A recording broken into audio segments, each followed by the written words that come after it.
Hi, folks. This is Mark by Mark A. Foster, Ph.D., for the Institute for Dialectical Metarealism.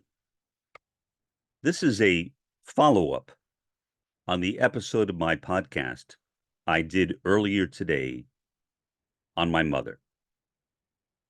Additional thoughts have occurred to me, and there has been further conversation between my sister and myself, and I wanted to share that.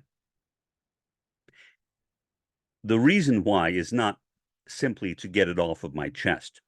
I have many people I can do that with, including my therapist, who I will be seeing later this week for an hour.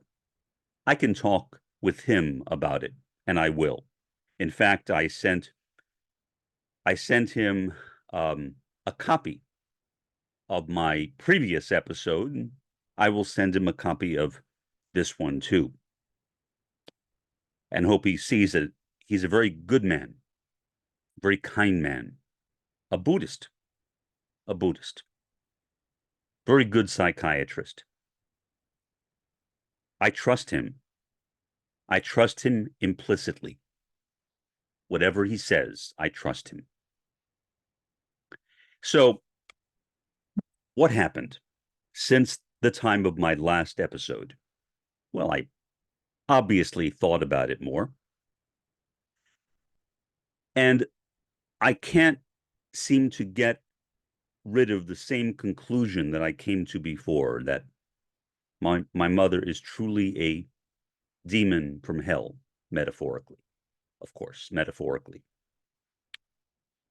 I don't see how anyone else could see it in any way besides that. But I realize that I am just me.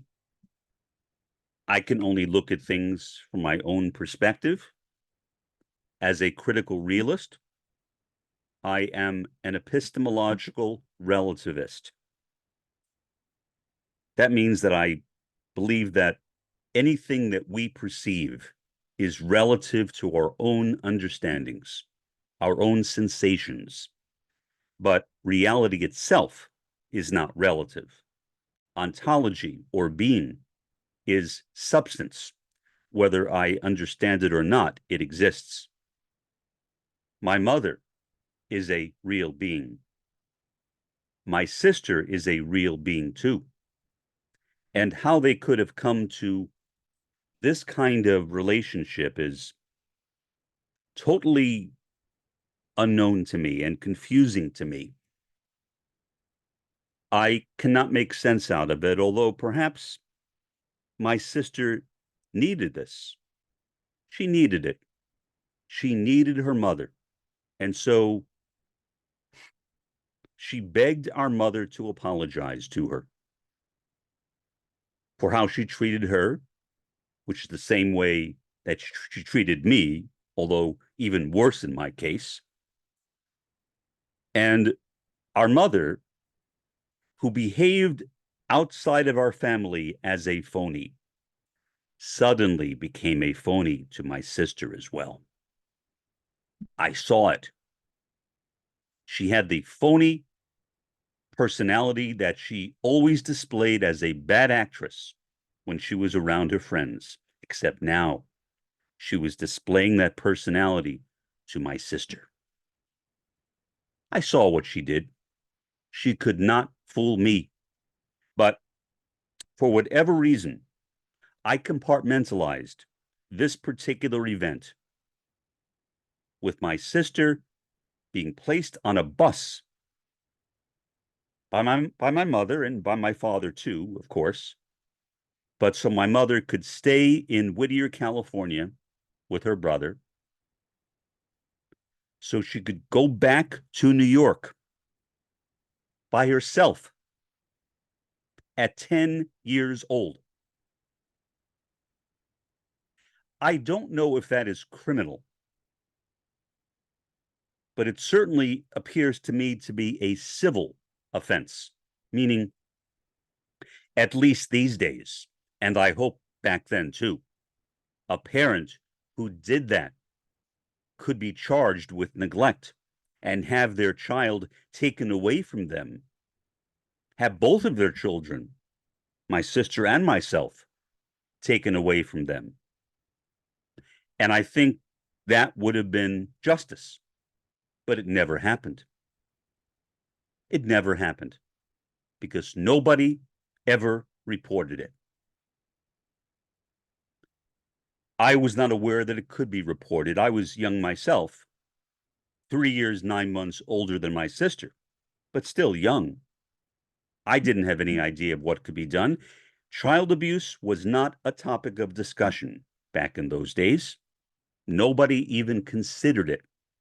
When child abuse was first proposed, many Republicans opposed it and said that next thing you know, children will be suing their parents.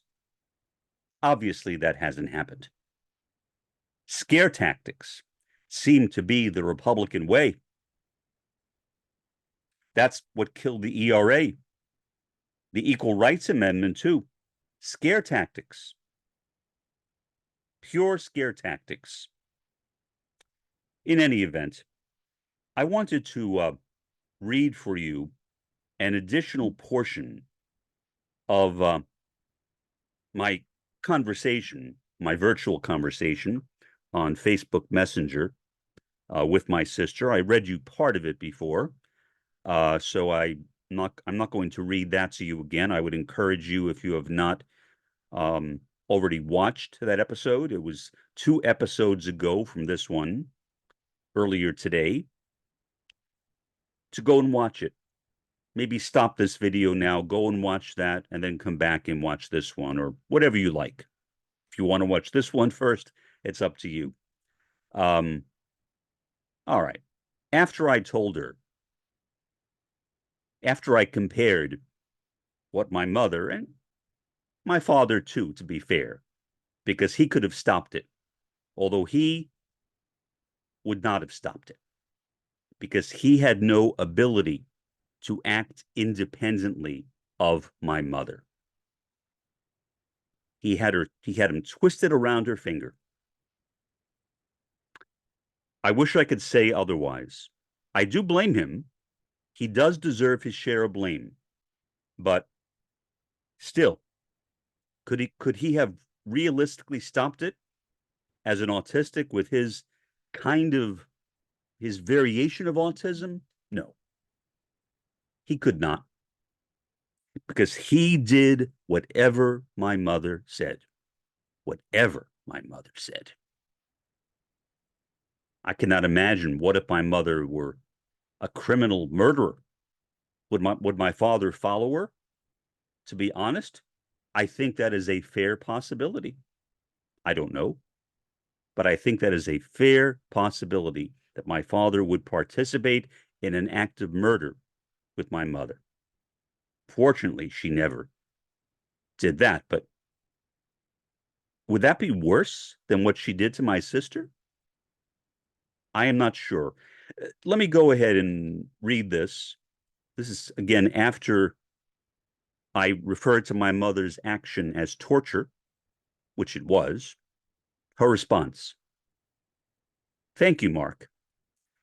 I really do appreciate you giving this thought, but I still forgive her and love her more than anyone.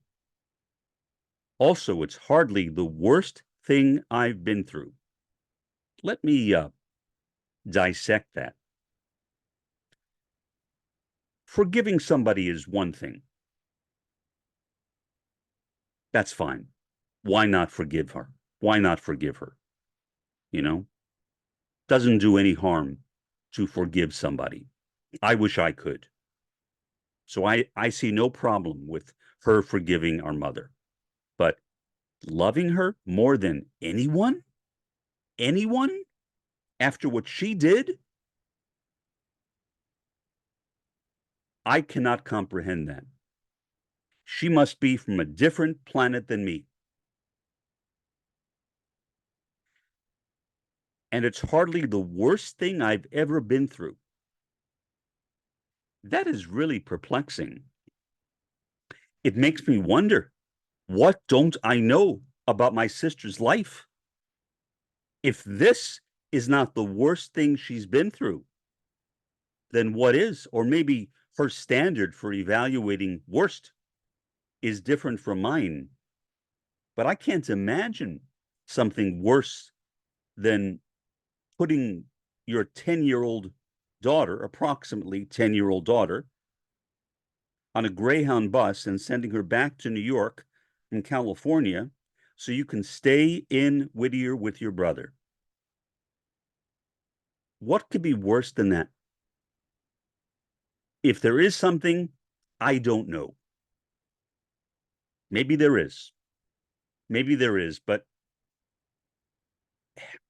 if she has been through something worse than that, I have tremendous compassion on her. This is what gave her, I believe, the borderline personality disorder that she was diagnosed with earlier this year. This is what did it, I think. The abandonment, my mother and my father abandoning her to go on a bus at 10 years old back to New York from California. Abandonment is a classical symptom of borderline personality disorder. So whether she's actually been through something worse, I don't know what she means by that. I really don't know. Here's how I responded to her. I said, I was talking about how it affected me. You wanted to know why I forgave dad, but not mom. And she said, oh, okay, that's different. Pause. Yeah, it is different. I never knew until earlier today why I was able to forgive my father, considering he physically abused me, beat me up on a fairly regular basis, including punching a hole in my bedroom wall, my bedroom ceiling rather, with a chair, the leg of a chair, and refusing to ever fix it. Refusing to ever fix it.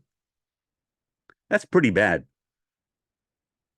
Today, my father would be in prison, and I would have a celebration, I think. My mother might be in prison too, or she might simply lose custody along with my father of both my sister and of myself. I think that's what would have happened.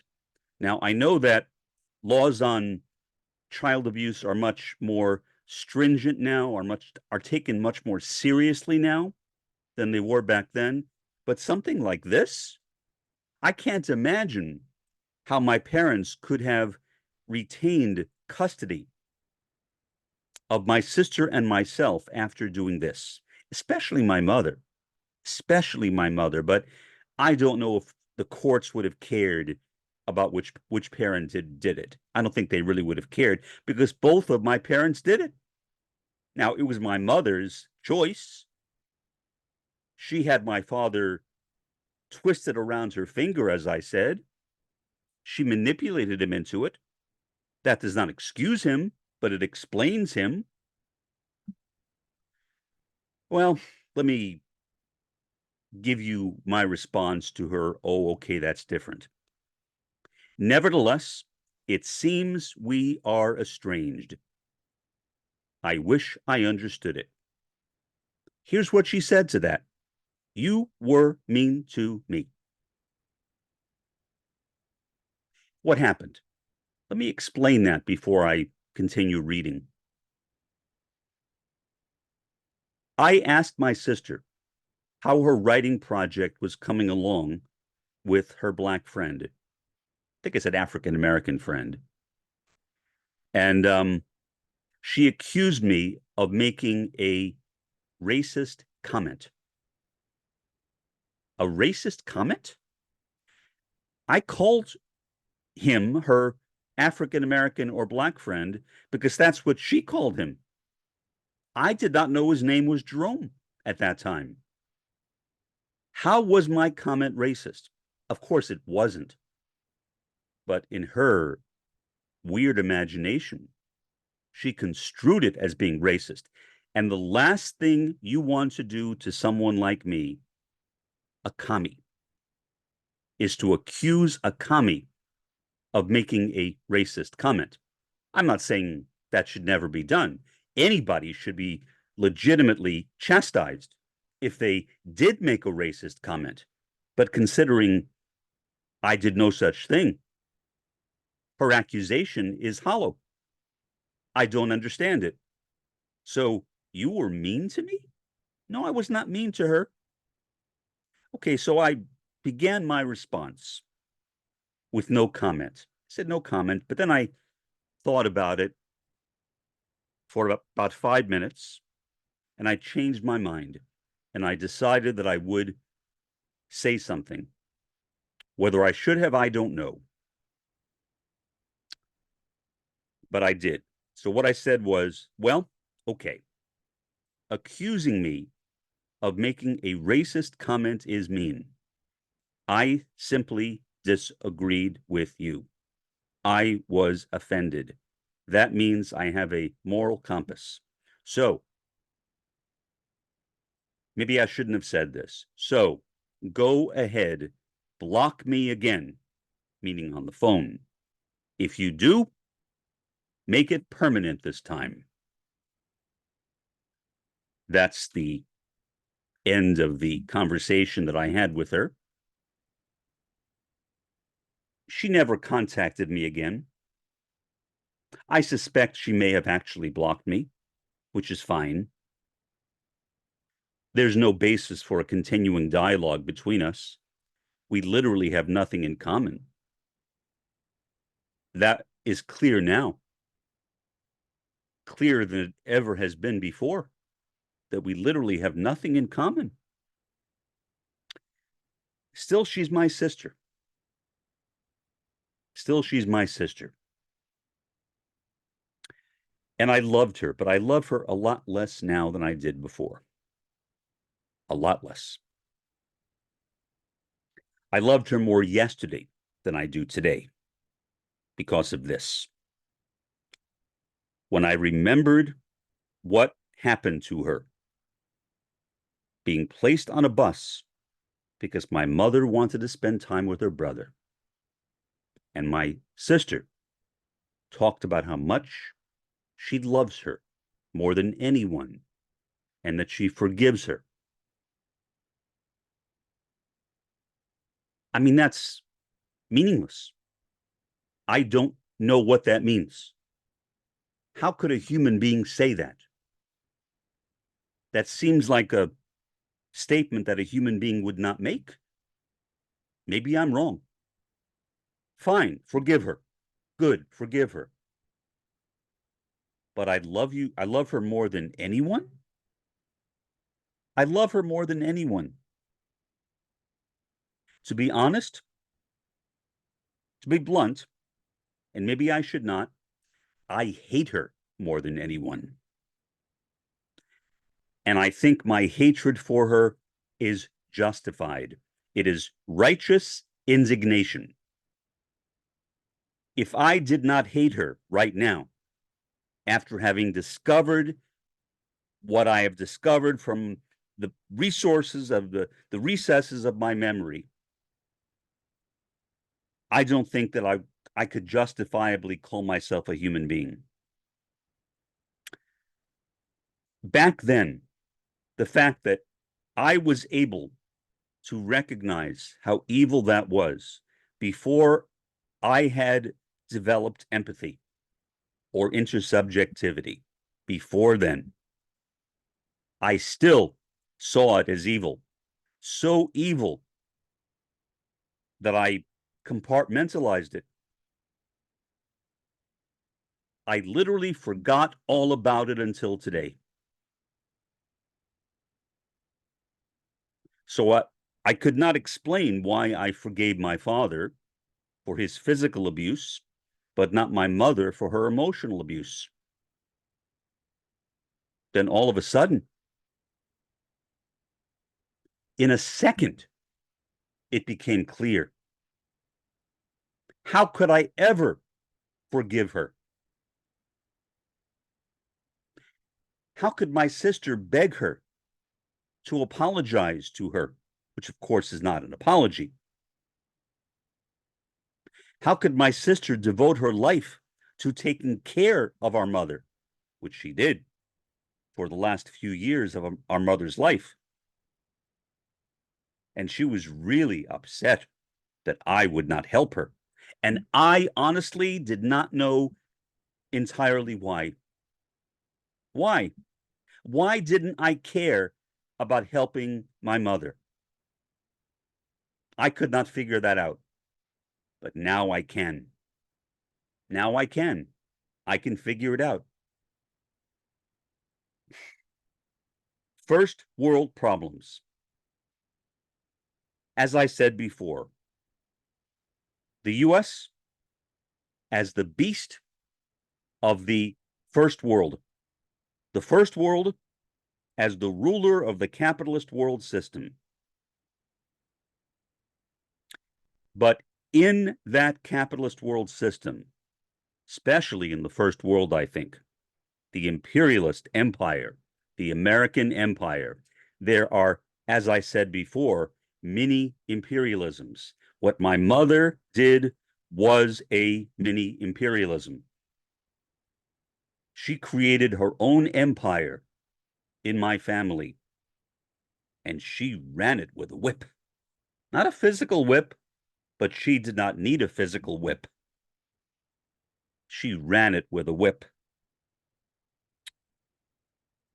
And she was willing to do that, even if it meant torturing my sister, subjecting my sister to possible death, possible assault. I can't imagine that never crossed her mind. I'm sure it did. She just did not care. And now I realize why I've always thought that my mother did not care about me. My mother really only cared about herself. She was self-centered. Anything which pleased her, which pleasured her, was good. She was happy that my sister was taking care of her. That brought her happiness. She was angry at me because I was not pleasuring her, and I didn't even know why I wasn't. My sister said to me, "Why don't you take off a year from work as a college professor and help me take care of a mother?" And I said, "And how would I support myself?" Of course, there was no response to that. There is no response to that. But that expresses that she genuinely did love our mother. I did not. I did not. I can't say I hated her in the final years of her life, or even in the final quarter of her life. Same is true with my father. But now, I hate her once again. I really hate her. I don't envy her or where she might be right now, to be blunt. I believe that there is a hellfire, not a Christian.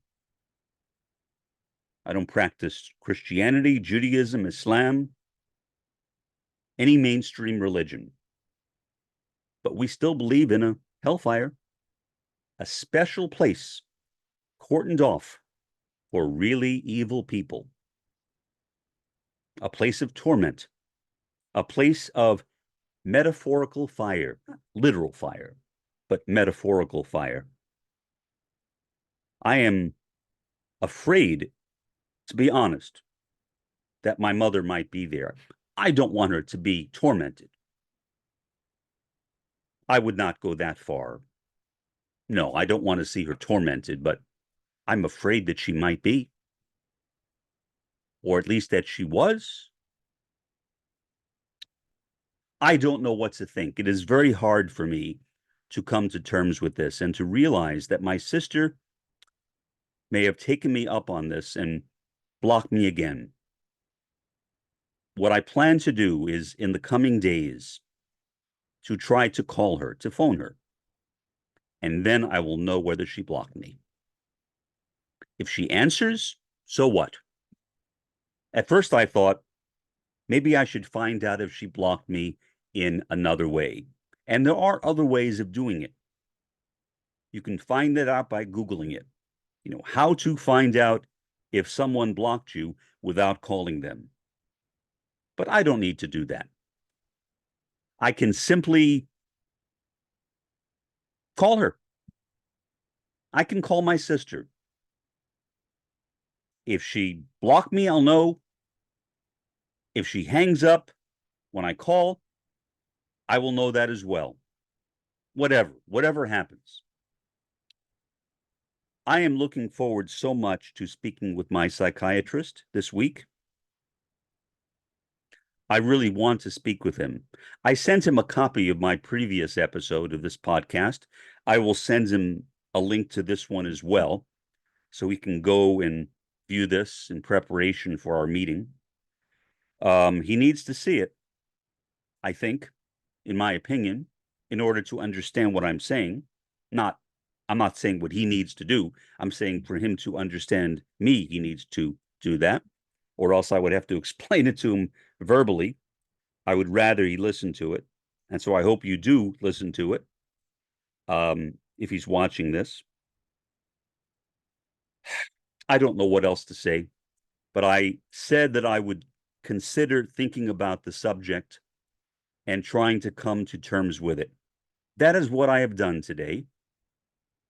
And that is where I am. I am not happy to be there, but I don't see where else I can be. Realistically, I mean, maybe there is somewhere else I can be. But with respect to my mother, I don't want to. I want to be angry at her, to have righteous indignation toward her. What a tragedy. And my sister loves her more than anyone else in the world. For the time being, this has been Mark, by Mark A. Foster, Ph.D., for the Institute for Dialectical Meta-Realism. Have a pleasant day and an even better day tomorrow.